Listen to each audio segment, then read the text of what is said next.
Je voudrais, Rabotaï, commencer cette vidéo-là avec un souvenir inoubliable de notre maître, Ba'ala Hiloula Rabbi Haim Pinto Alav Shalom. Et en deuxième, il ne faut pas oublier le décès du grand rabbin Rav Poultorak, qui était le dayan de la ville, qui était le Rosh Av Beit Din de la ville, qui nous a quittés. Et je ne crois pas qu'on a fait assez pour lui. N'oubliez pas combien d'Ishtambaït il a fait. N'oubliez pas combien il s'est donné pour la cache-route dans cette ville. N'oubliez pas combien des mariages il a fait. Et surtout, je ne veux pas que Dieu préserve qu'on soit puni à cause de lui, parce qu'on ne lui a pas donné assez d'honneur qu'il mérite. Donc nous tous, pour quelques secondes, on va tous avoir une mémoire avec lui, le Rav Poultorak, qui était un tzaddik, qui était en même temps un maître. Lorsqu'il est parti en Israël, il voulait acheter une maison. Lorsqu'il a demandé, c'est une histoire très connue, tout le monde parle de cette histoire, il a demandé combien ça coûte une maison, et puis ils lui ont dit combien d'argent tu as. Il leur a dit, ben, j'ai un peu d'argent. Il leur a dit, mais combien ça coûte une maison? Lorsqu'il a entendu les prix de la maison de Yerushalayim, il leur a dit, j'ai que $7,000, je crois que c'est pour acheter un tombeau.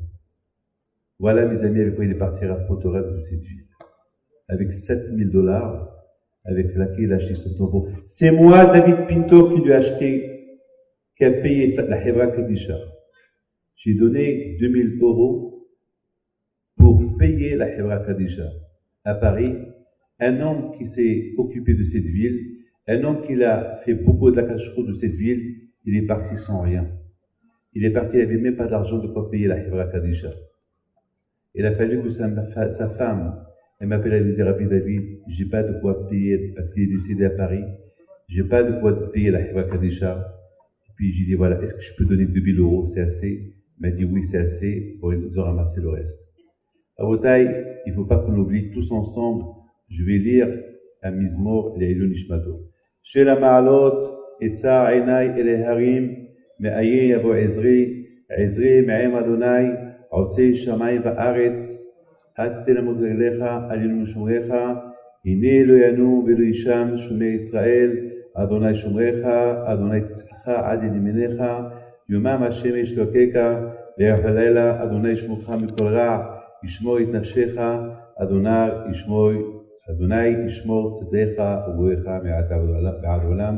Ce mizmor qu'on a lu maintenant à sa mémoire, que nous tous, on lui demande pardon si jamais on lui a manqué le respect. Vraiment, Rabotaï, aujourd'hui en Israël, tous les grands rabbinim, on ne peut pas imaginer les éloges qui parlent de ce grand rabbin, de Dayan, Rav Poultorak, Yaakov Poultorak, Alav Shalom, qui était dans cette ville et nous, on ne connaissait pas sa valeur. Alors, si jamais Hav Shalom, on lui a manqué le respect, je commence cette île-là de Rabbi Haim Pinto, je commence cette simha de Rabbi Haim Pinto, Le'ilun Nishmato, et que sans écoute, à Gan Eden vous protège tous.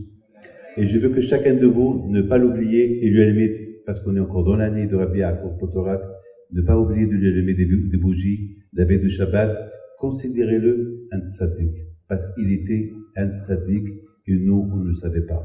Nous, malheureusement, on a mal jugé, on a mal calculé, on n'a pas fait assez pour lui, et je ne crois pas qu'il y ait eu assez pour lui, donc je profite de l'occasion que nous tous, on est là. Alors, cette soirée, elle sera Le'ilun Nishmato. Je vous demande de s'asseoir et un peu de silence.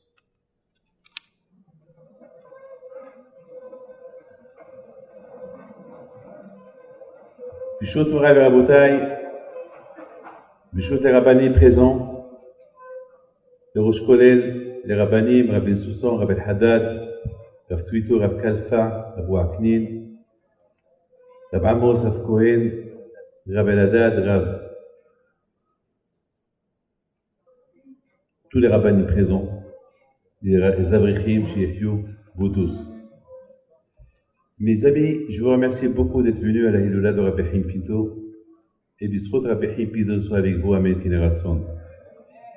Je voudrais, mes amis, que cette soirée-là soit consacrée uniquement pour son écoute et aussi pour les écoutes de ce tzaddik que je vous ai mentionné tout à l'heure, Rav Potorak Alav Shalom.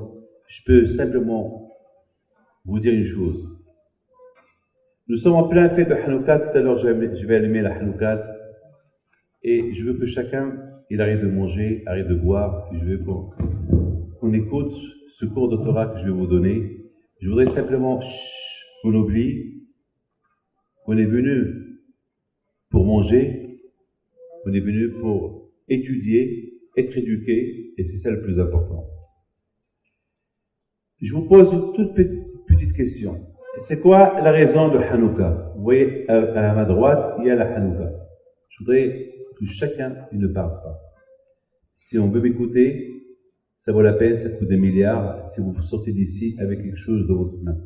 Donc vous êtes venu pour Rabbi Haim Pinto, je veux que ça, pendant quelques moments, vous allez penser que vous êtes venu chez Rabbi Haim Pinto, que c'est lui qui vous s'adresse à vous, et c'est lui qui vous donne un cours de Torah. Je ne le mérite pas, mais imaginez que c'est lui qui vous parle. Rabotai, la fête de Hanouka, c'est le symbole de la Torah. La Torah pour laquelle nous sommes venus dans ce monde-là. Rabotai, la fête de Hanouka, tout a commencé avec un début. Chaque chose a un début. Un début que les Grecs, ils ont voulu assimiler le peuple juif. Les Grecs n'ont pas voulu détruire le peuple juif, ils n'ont pas voulu le tuer, ils n'ont pas voulu le chasser de son pays natal, mais ils ont voulu l'assimiler. Et grâce à Dieu, avec l'effort qu'il y a eu, presque l'obscurité est venue dans ce monde. La Gemara dit, c'est quoi Bechosher al-Penetehom? Lorsque Hachem, avant qu'il a créé le monde, il y avait l'obscurité dans le monde. Et la Gemara pose une question, c'est quoi l'obscurité? Et la Gemara répond, Zo Malchut Yavan. C'est l'obscurité des Grecs. Lorsque les Grecs ils sont venus en Israël, ils ont voulu assimiler le peuple juif. Et bien sûr, la Torah, c'est la lumière. Lorsqu'on fait une mitzvah, on a un sourire, il y a la lumière. Et voilà, Rabotai, l'obscurité est venue en Eretz Israël. Dans le peuple juif, il y avait que l'obscurité. Ça veut dire, un homme sans Torah, c'est l'obscurité. Ça veut dire que Kadosh Baruch Hu, Rabotai, il a vu cette obscurité-là que le peuple grec, il allait emmener en Israël. V'choshech al penetehom zo malchut yavan. C'est quoi? Avant la création du monde, Hachem, il a vu l'obscurité dans le monde. C'était le royaume de Yavan, le royaume des Grecs de l'époque, il y a 2500 ans, qu'ils ont voulu et qu'ils ont apporté l'obscurité d'être un homme athée. Ça veut dire qu'il n'y a pas de Dieu, il n'y a pas de mitzvot, il n'y a rien du tout. Ça veut dire que chacun, il peut faire ce qu'il veut.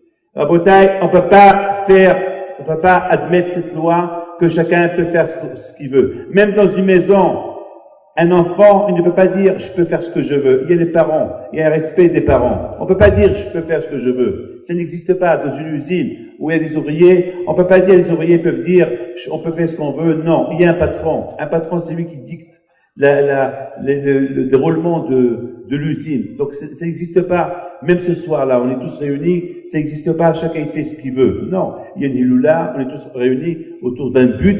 Et on peut pas dire, chacun fait ce qu'il veut. Ça n'existe pas cela.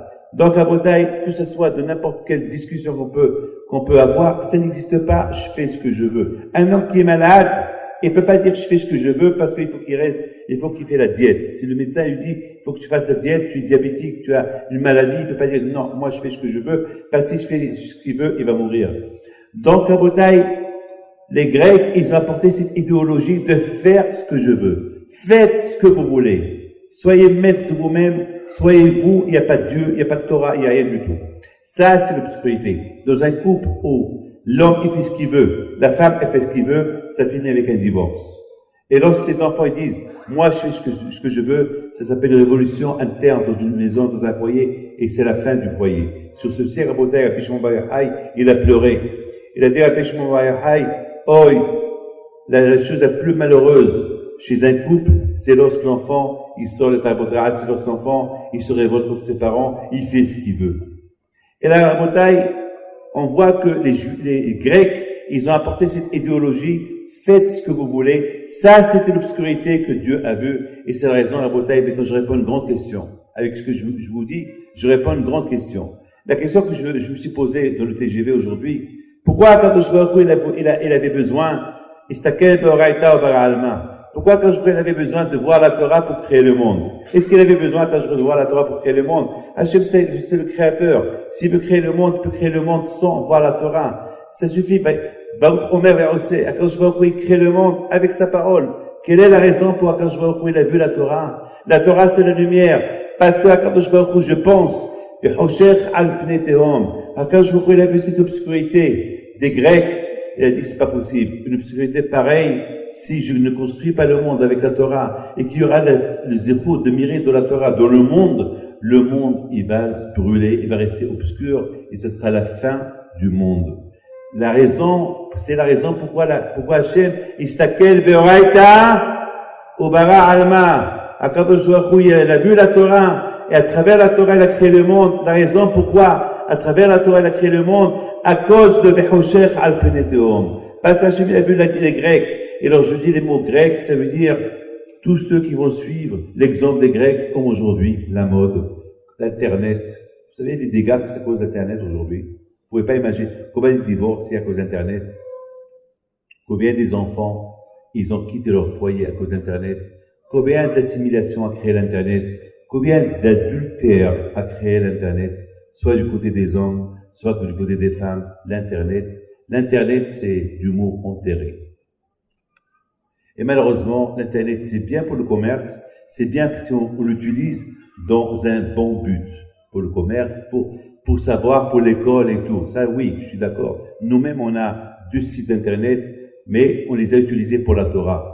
Mais à Rabotai, même aujourd'hui, on peut demander des rabbins, une halakha sur Internet en Amérique.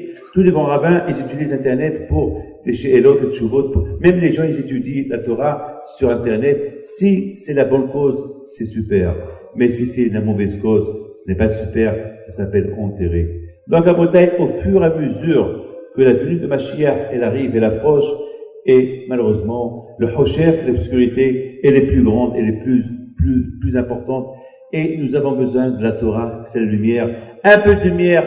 Et regardez cette belle salle. Vous éteignez toutes les lumières de la salle. Allumez une bougie, vous allez voir, à travers la bougie qui va être allumée, toute une lumière qui va être autour de la salle. Un peu de lumière pousse l'obscurité. Et c'est ça, Rabotai, la fête de Hanouka. La fête de Hanouka était déjà prévue. C'est quoi prévu? Chez Akadosh Baruch Hu. Déjà, Akadosh Baruch Hu, il a vu qu'il va y avoir cette obscurité de Yavan, des Grecs, qui vont enseigner au monde, fais ce que tu veux, fais ce que tu veux, fais ce que tu veux. Si un homme il devient riche, il va même pas dire ça vient de Akadosh Baruch Hu, il va dire ça vient de lui, c'est lui qui est devenu riche, c'est sa force, son intelligence, son savoir-vivre, c'est le flair qu'il a eu dans sa tête. C'est pas vrai, c'est Hachem. C'est Hachem, il veut que l'homme, il tombe. Hachem Morish Ma'asir, Mashpil Af Meromem. Akadosh Baruch Hu, il peut élever l'homme de la boue, s'il veut, de la pauvreté à la richesse. Donc, j'ai entendu parler, une fois Rabbi Yosef, il a dit, Arumcha Hachem, ki dilitani. Merci Hachem, je donne à Akadosh Baruch Hu, je grandis ton nom, ki dilitani, parce que tu m'as élevé. Comme ce seau, qu'il est un seau, qu'avec ce seau-là, on remplit de l'eau d'un puits. Arumcha Hachem, ki dilitani.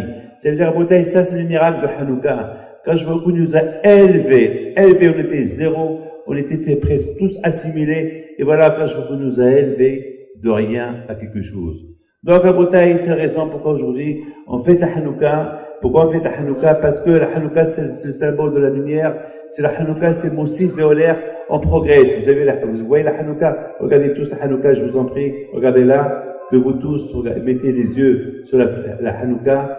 Comment on allume la Hanouka?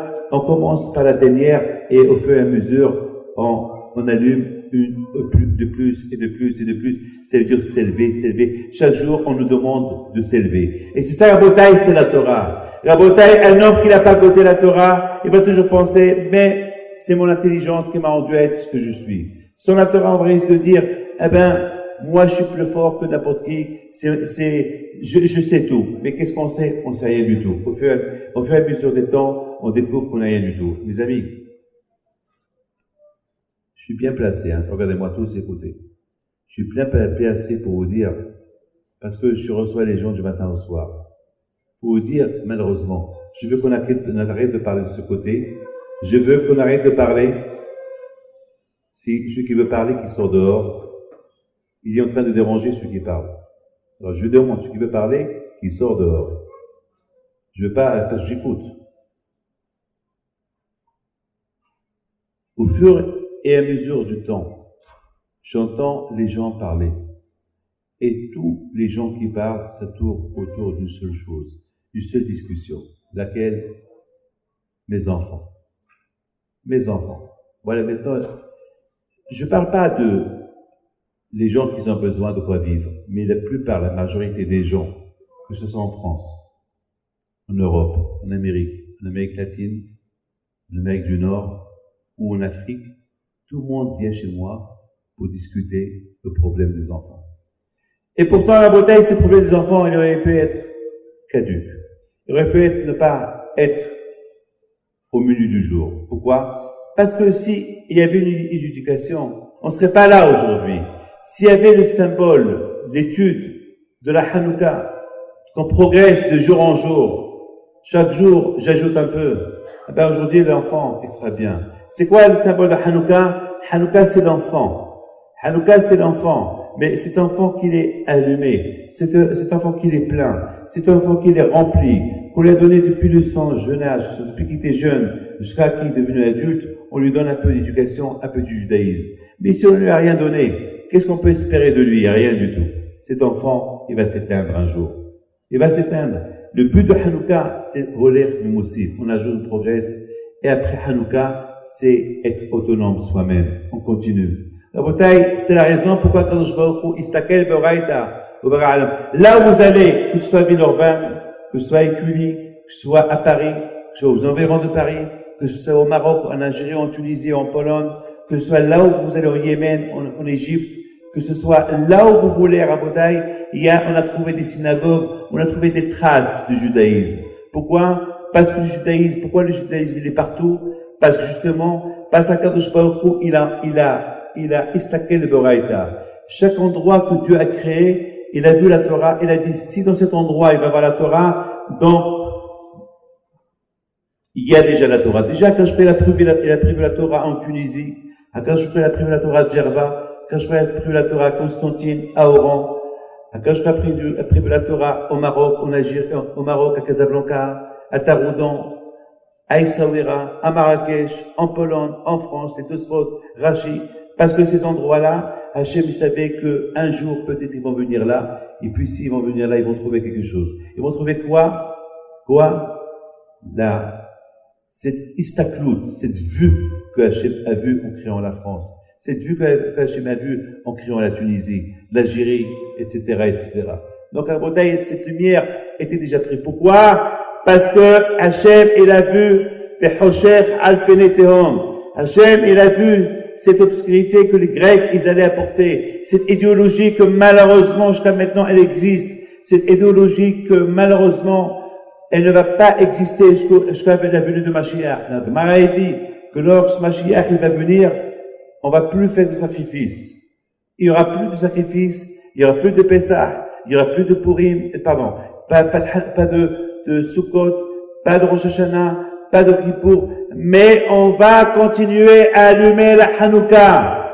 Lorsque Mashiach il va venir, la fête de Hanouka, elle va continuer. Pourquoi? Et la fête de Purim, elle va continuer. Pourquoi? Parce que Purim et Hanouka, c'est le symbole de la Torah. Et étant donné que, après, lorsque Mashiach il va venir, c'est la Torah qui va rester. Donc, Hanouka et Purim, c'est deux fêtes qui vont rester. Ces deux fêtes, Rabotai, qui vont pas disparaître. Ces deux fêtes de Moussif Voler, cette fête, Rabotai, cette Hanouka, qui nous donne le symbole d'ajouter, de progresser. Cette fête de Hanouka qui s'appelle Torah. Cette fête de Hanouka qui s'appelle une fois que Hachem, il va apporter un Mashiach, il y aura plus de Hosher al-Pneteom, il y aura plus de Grecs, il y aura plus d'idéologie grecque. Cette idéologie va disparaître. Et la terre, elle va se remplir d'intelligence, de savoir-vivre, de connaître qui est Akadosh Baruch Hu. Mais Rabotai, écoutez bien ce message lancé que je vais vous donner. Chacun, il veut Mashiach. Chacun, il veut Olam Haba. Je vous pose une question. Est-ce que quelqu'un parmi vous peut espérer un jour qu'il aura Olam Haba? Le monde futur, le paradis. Êtes-vous certain que vous l'aurez? Aucun de vous n'est certain et aucun de vous n'est sûr. Aucun de vous n'est sûr. Pourquoi? Parce que quelle garantie, même moi, David Pinto, avec vous, est-ce que j'ai une garantie que j'ai Olam Haba? Avec tout ce que je fais, j'ai aucune garantie. Mais la seule chose qui peut me permettre, la seule chose qui peut me garantir, si Dieu veut Olam Haba, si je tiens cette Hanouka, je tiens la leçon de Hanouka, Moussi Veoler. Si je tiens cette leçon de Hanouka, alors là, je garantis, j'assure mon avenir. C'est quoi? Je vous pose une question, mes enfants. C'est quoi l'avenir? Je vous regarde tous. C'est quoi votre avenir? Je peux savoir une réponse. C'est quoi votre avenir? Votre avenir, c'est pas Villeurbanne. Votre avenir, c'est pareil que vivre ou aller en vacances ou prendre des vacances. Votre avenir, c'est plus tard, après 120 ans. Heureux celui qui arrive là-haut avec cette bougie dans ses mains. Celui qui arrive là-haut avec cette bougie dans ses mains, avec cette Hanoukia dans ses mains, alors il a une garantie, comme il dit Hafetz Haïm, que lorsque Mashiach il va venir, ceux qui vont ressusciter, ceux qui ont la Torah dans les mains, ceux qui supportent la Torah, ceux qui vont faire Misrot Nefesh, ceux qui veulent prendre de leur temps, pas pour aller voir le football, pas pour faire des bêtises, mais ils vont prendre 1 heure, 2 heures, 3 heures par semaine pour aller étudier la Torah. Mes enfants, Zotora, Zoamenora. La Torah, c'est la lumière, la Torah, c'est la Menorah. Et c'est quoi la Menorah? C'est la Torah. Regardez, Rabotai, cette Menorah-là, elle symbolise tout. Mais pendant toute l'année, vous allez prendre avec vous cette Menorah. C'est ça qui va nous sauver. Et c'est ça qu'on va trouver à Olam Haba. Et c'est ça qu'on va trouver lorsque Mashiach il va venir. Cette Menorah, c'est pour cette raison, cette Menorah, elle va exister. La fête de Menorah, elle restera. Mes amis, je voudrais, mes amis, vous raconter une histoire. Il y a quelques années, lorsque j'étais à Lyon, et j'ai commencé la yeshiva, j'étais encore jeune, j'avais 31 ans. Et alors, j'ai trouvé cet endroit avec M. Sebag, et pas Meyer, son frère, Meyer, comment il s'appelle, non? Henri. C'est lui qui devait habiter dans cette villa, cette fameuse yeshiva qu'aujourd'hui, elle a rayonné sur la ville de Lyon. Et c'est elle qui a ouvert les portes, grâce à Dieu, à beaucoup de choses ici à Lyon. La plupart des rabbins qui sont venus à Lyon, ils sont passés par la yeshiva. Ceux qui critiquent la yeshiva aujourd'hui, ils n'ont rien à faire. Ils auront des comptes à redonner à Dieu. Voilà, le téléphone il sonne qui veut dire vrai. La yeshiva, elle a fait que du vrai, du émettre à cette ville. Regardez ma barbe qu'elle a blanchi. On a donné notre corps, notre âme pour cette ville. Aujourd'hui, à Paris, on réussit bien grâce à Dieu. Aujourd'hui, je vous demande de faire pression sur mon fils, Rabbi Raphaël, qui reste avec vous, parce qu'il veut quitter. Alors, s'il quitte, ce sera votre problème. Moi, je suis en train de faire la pression sur lui, qu'il ne quitte pas, parce que depuis qu'il est venu, la jeunesse, elle a commencé à revivre. Pendant 5 ans, presque la jeunesse, elle est morte, à la ville de Lyon. Et Baruch Hashem, je l'ai envoyé, et voilà les résultats dimanche soir, et pendant toute la semaine, il est devenu un papa pour tous ces jeunes. Et pourtant, il me dit beaucoup de fois, papa, je suis jeune pour écouter les problèmes des gens. Je dis, mon fils, tu es né pour ça. Tu n'as pas le choix. Tu écoutes tes problèmes et essaie de résoudre et ne me demande pas. Prends les initiatives toi-même. Donc à vous de faire pression sur lui qu'il ne quitte pas. Il quitte, alors on verra dans 10 ans, 5 ans, qu'il s'y aura de Lyon. Ça ne veut pas dire que je mets en cause les autres, que Dieu préserve. Mais Rabbi Haïm, plutôt dans cette ville, il a un point stratégique. On a commencé, et c'est ces moments qu'on a commencé, c'est ça, Baruch Hashem, qui a apporté la plupart des endroits où vous voyez, la plupart des gens qui se trouvent là-bas, ils sont passés par la yeshiva. Et ça, c'est pas belle que je vous le dis, vous le savez vous-même. Au taille, je me rappelle, lorsqu'Henri Sebag, il me dit, Rabbi David, où tu prends cette yeshiva, où tu prends cette villa, ou c'est moi qui la prends. Et à l'époque, ça coûtait, on m'avait demandé, je crois, si je ne me trompe pas, 500 000 francs de l'époque, je ne me rappelle pas, non, 70 000 francs, 700 000 francs de l'époque. J'étais encore jeune, d'où j'allais apporter 700 000 francs. J'étais comme un fou. Comment je vais faire? Puis j'ai dit à Henri, écoute, donne-moi ce demain.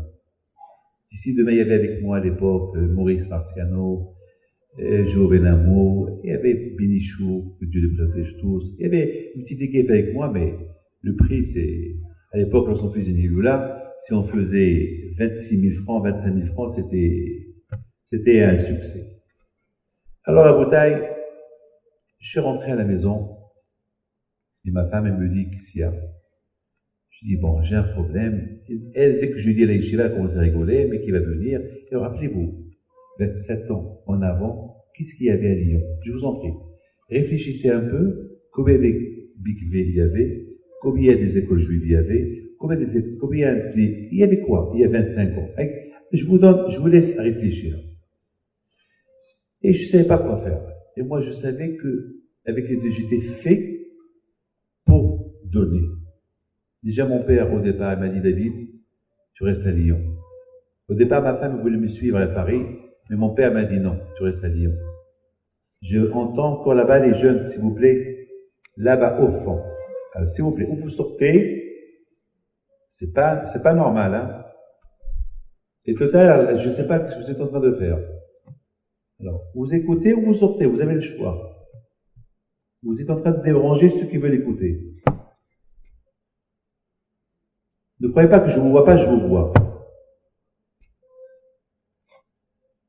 Donc, à Boutaï, je rentre à la maison et je réfléchis. Quoi faire? Je dors pas. Je tourne autour de la maison. J'avais jusqu'à demain à midi. C'était un lundi soir et c'était mardi soir, le jour que je devais ou signer, ou c'est moi qui signe, ou c'est Henri Sebag qui prend la villa ou un autre. Peut-être qu'il y avait encore d'autres personnes qui voulaient l'acheter. Mes amis, les heures y passent et je sors, je rentre au balcon. Et je commençais à parler. Ma femme, elle se réveille au milieu de la nuit. J'avais à l'époque, je ne sais même pas si j'avais Raphaël ou pas, je ne me rappelle pas. Peut-être oui, il était bébé. Je sors et je parlais tout seul avec le bon Dieu. Est-ce que je vous pose une question, vous les femmes? Vous avez parlé un jour avec le bon Dieu? Oui. Et vous les hommes? Vous parlez avec le bon Dieu? Eh bien, vous allez me dire oui. Parce que lorsqu'on fait la Hamida, on parle avec le bon Dieu. Un juif, il doit sentir Hakadosh Baruch Hu partout. C'est un papa. Hachem, c'est un papa. Avinu Malkinu. Lorsqu'on a un problème, chez qui on va? Chez maman. Chez qui on va? Chez papa.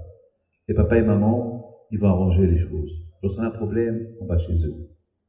Et c'est qui le père des pères? C'est Hachem. Lorsqu'on a un problème, on évoque, on implore à Kadosh Baruch Hu. Et je dis à Kadosh Baruch Hu, c'est quoi pour toi 700 000 francs? Mais toi, tu as créé le monde. Si ton monde, il coûte des milliards, tu as donné l'intelligence. Cette Torah, c'est pour toi. Tu peux m'aider.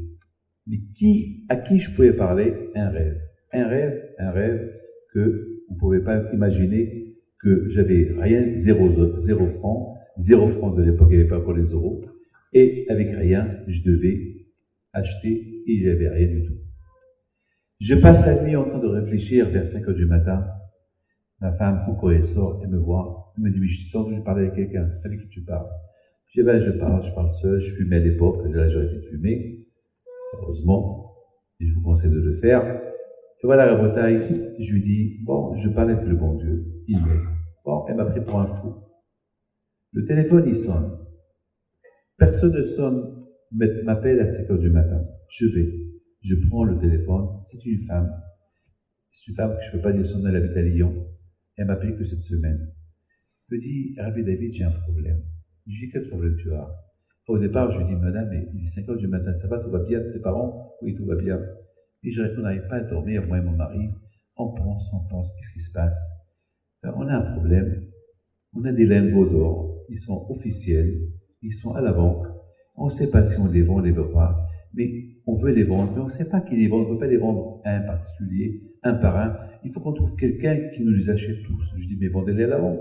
Je dis, mais la banque nous a donné un prix pas extraordinaire, et nous on veut faire un peu d'argent. Je dis, madame, combien de lingots vous avez? Il me dit, bon, on a, Rossé m'a dit le montant des lingots. J'ai dit, aïe, si j'avais 4 ou 5 lingots comme cela, ça aurait arrangé l'affaire. 4 ou 5 lingots, je peux. Ah ben, c'est là, il a presque une centaine de lingots. Moi, j'avais besoin. J'ai dit à Kadosh Baruch Hu, c'est ça, tu as choisi la mauvaise adresse au lieu que tu m'envoies. Moi, c'est ça ce que tu fais. Et je continue à parler, je dis, madame, que Hachem m'aide, j'accroche. Tout de suite, un quart d'heure plus tard, un autre monsieur qui m'appelle. Un monsieur Hachem, il est témoin, jamais il m'a appelé dans ma vie. C'est moi qui l'appelle parce que j'ai toujours besoin de lui. Il prend le téléphone. Je prends le téléphone, il me dit, Rabbi David, j'arrive pas à dormir. Je dis, eh bien, ce soir-là, ça tombe très bien. Moi, j'arrive pas à dormir. Il y a une autre femme qui n'arrive pas à dormir. Et toi, tu n'arrives pas à dormir. Alors, on est 3. Il me dit, Rabbi David, mais pourquoi tu n'arrives pas à dormir? Je dis, j'ai un problème personnel. Et l'autre femme, pourquoi elle n'arrive pas à dormir? Eh bien, l'autre femme, c'est un problème. Mais dis-moi. Alors, je lui dis, il a raison. Il me dit, tu peux lui dire combien il veut les vendre, chaque lingot? Écoute-moi, je te donne son téléphone. Tu l'appelles toi-même. Moi, j'ai pas l'habitude. Je suis pas commerçant. Tu l'appelles. Peut-être sera heureuse de t'écouter. Un quart d'heure plus tard, c'est la femme qui m'appelle. Elle me dit, Rabbi David, on va venir chez vous. Et on va conclure l'affaire avec ce monsieur. Il va porter l'argent avec son banquier et tout va être officiel. Je dis, ah bon, déjà? Il me dit, oui, déjà.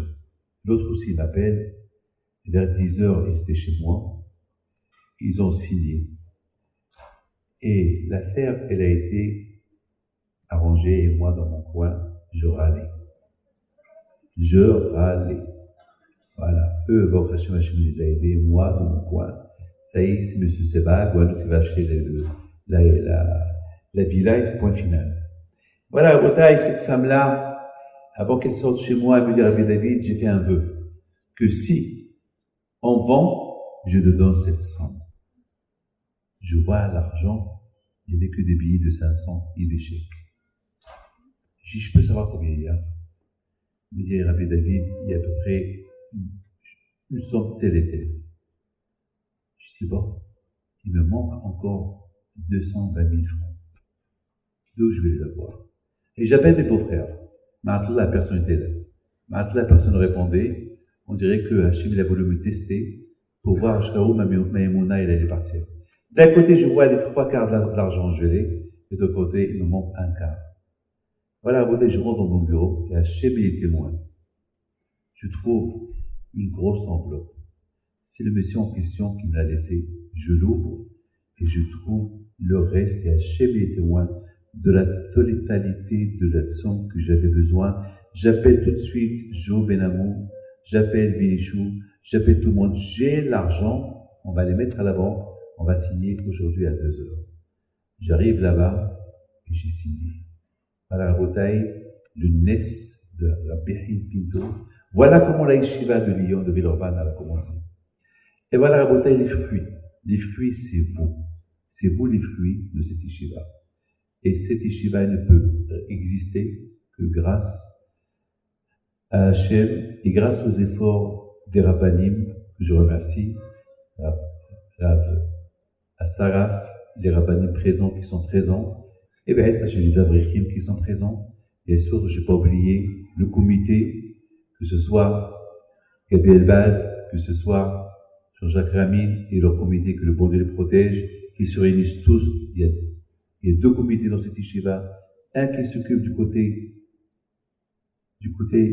matériel et l'autre qui s'occupe du côté spirituel. Et bien sûr, à Botaï, sans oublier la présence de mon fils, Rabbi Raphaël Pinto, que vous allez tous applaudir.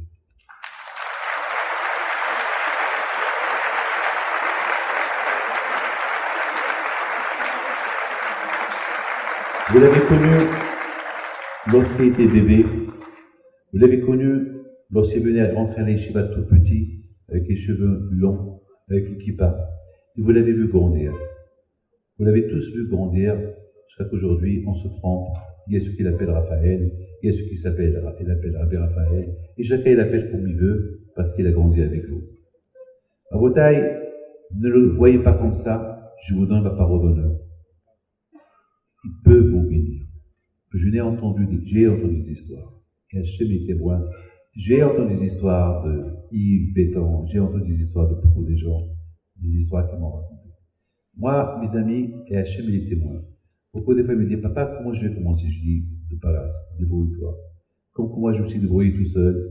Tu vas te débrouiller. Pense à Hachem, pense à tes grands-parents, lance-toi, et tu as zéro ta vote, et Hachem va t'aider. De même, Rabotai, son frère, le petit, Moshe, que vous connaissez tous, qui était petit. Aujourd'hui, à Paris, Baruch Hachem, il donne des cours devant 100 personnes chaque nuit. Les mêmes effets, les mêmes efforts que mon fils Raphaël y fait, Moshe et Yoel, il y a certains que vous connaissez, il y a certaines personnes qui connaissent Yoel, pousser son pouce ici à la Yeshiva. Aujourd'hui, Shabbat, il fait des cours de Gemara à la Yeshiva. Il n'a que 18 ans, Baruch Hashem. C'est grâce à l'éducation qu'on leur a inculquée, la Hanouka qu'on leur a gravée dans leur cœur, et bien sûr tout cela, grâce à ma femme, le bon Dieu la protège, Madame Pinto, que vous allez tous applaudir.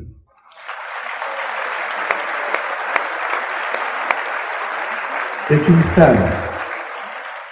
une femme comme toutes les femmes, une femme moderne, une femme très moderne pour vous tous, elle s'habille à la mode, elle s'habille comme tout le monde, mais elle est l'exemple de la religion.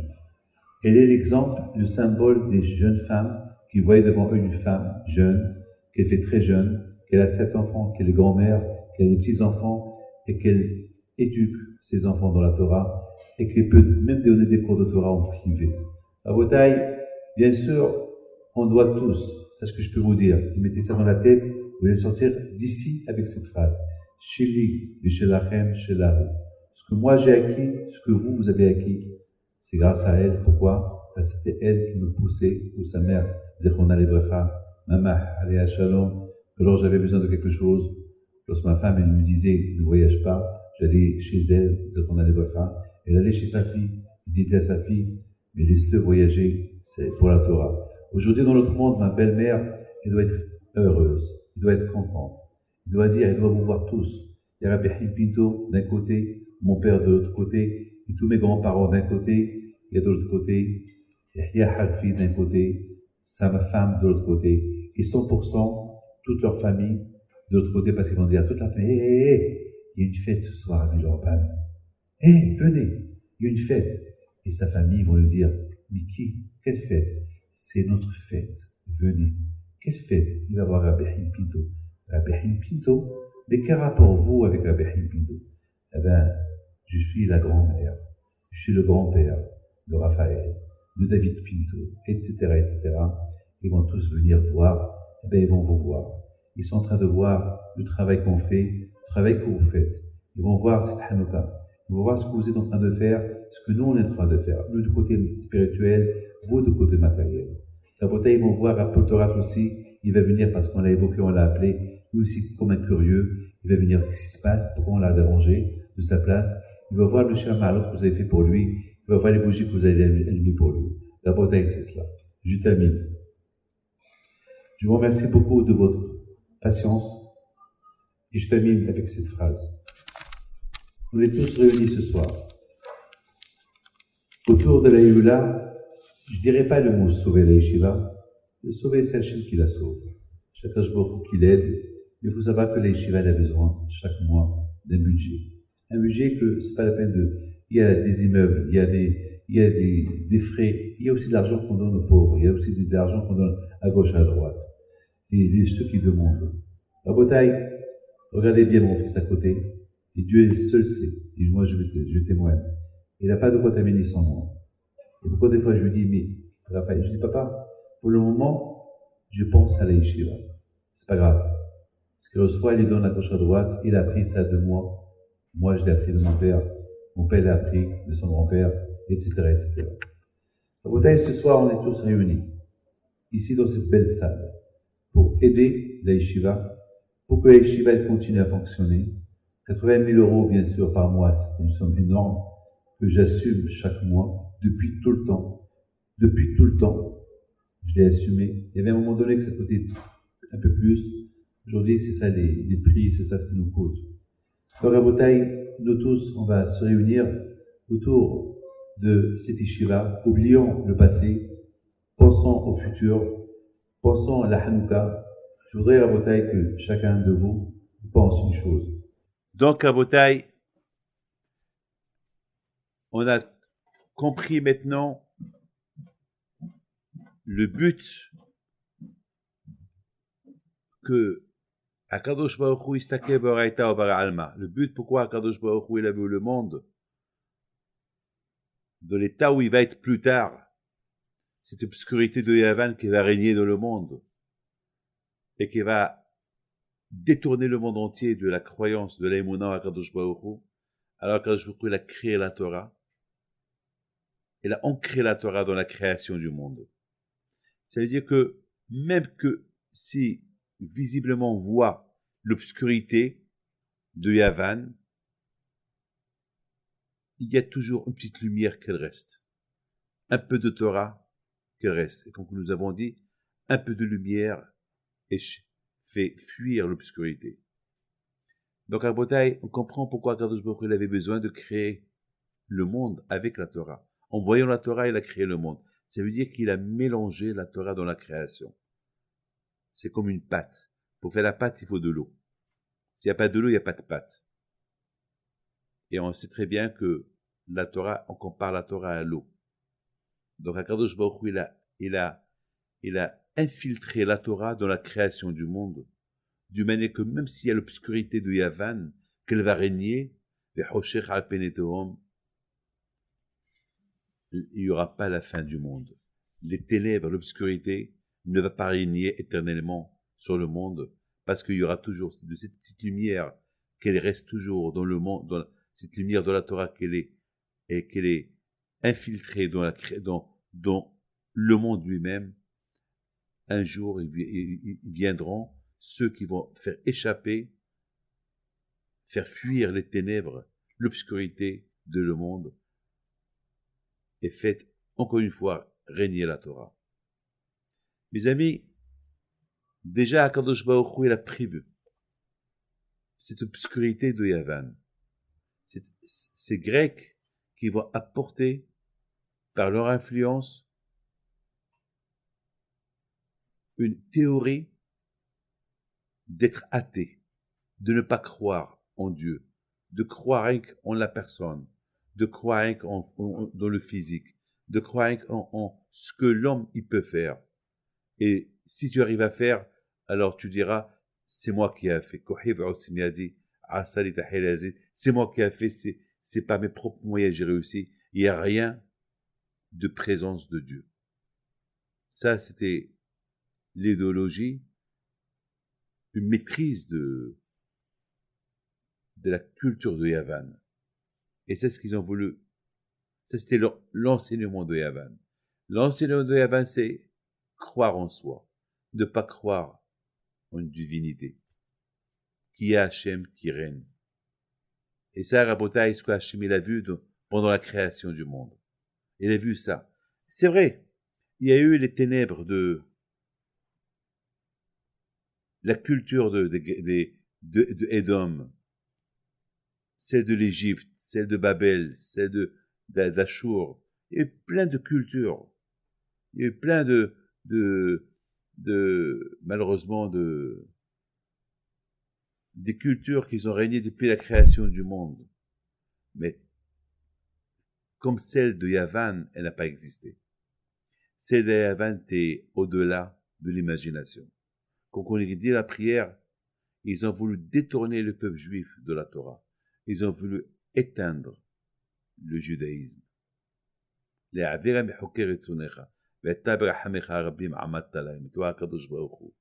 aidé ce peuple-là. Écoutez, Rabotai, je termine avec une phrase. C'est Akadosh Baruch Hu, n'aurait pas inculqué, ancré la Torah dans la création du monde, ça aurait été un grand danger pour l'avenir. Je peux même dire, la faute de Adam Arishon, Adam et Ève, la première faute qu'ils ont fait, s'il n'y avait pas la Torah qui a été inculquée, qui a été ancrée dans la création du monde, je ne sais pas si le monde il aurait pu tenir. Il aurait pu déjà être détruit. Donc quelque part, Akadosh Baruch Hu, il a pensé à tout. De là on apprend une chose, ça va toujours bien penser. Sauf Ma'aseh b'machshavat hila. Avant de faire une chose, il faut bien réfléchir et ça vaut la peine de la faire ou pas. Akadosh Baruch Hu, le Zohar Akadosh dit bara olamot v'yahriban. Il a créé des mondes, il les a détruits. Pourquoi il les a détruits? Parce qu'il n'y avait pas ancré dans la création de la Torah. Parce qu'il n'avait pas ancré dans la création de la Torah. Donc Akadosh Baruch Hu, il a voulu tester un monde pareil, sans Torah. Et s'il y a que des gens athées, comment le monde, il allait résister? Est-ce que le monde va résister le choc d'être sans la Torah?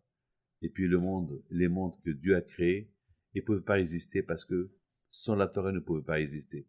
Donc, c'est la raison pourquoi Akadosh Baruch Hu les a détruits avant qu'ils vont venir des gens qui vont habiter dans ces mondes-là, ils vont les détruire par leur acte, par leur action. Et c'est la raison pourquoi Akadosh Baruch Hu, il a fait toutes sortes d'expériences. Est-ce que ça vaut la peine ou pas? Et finalement, Akadosh Baruch Hu a vu que un monde sans Torah, il ne peut pas résister. Et surtout, un monde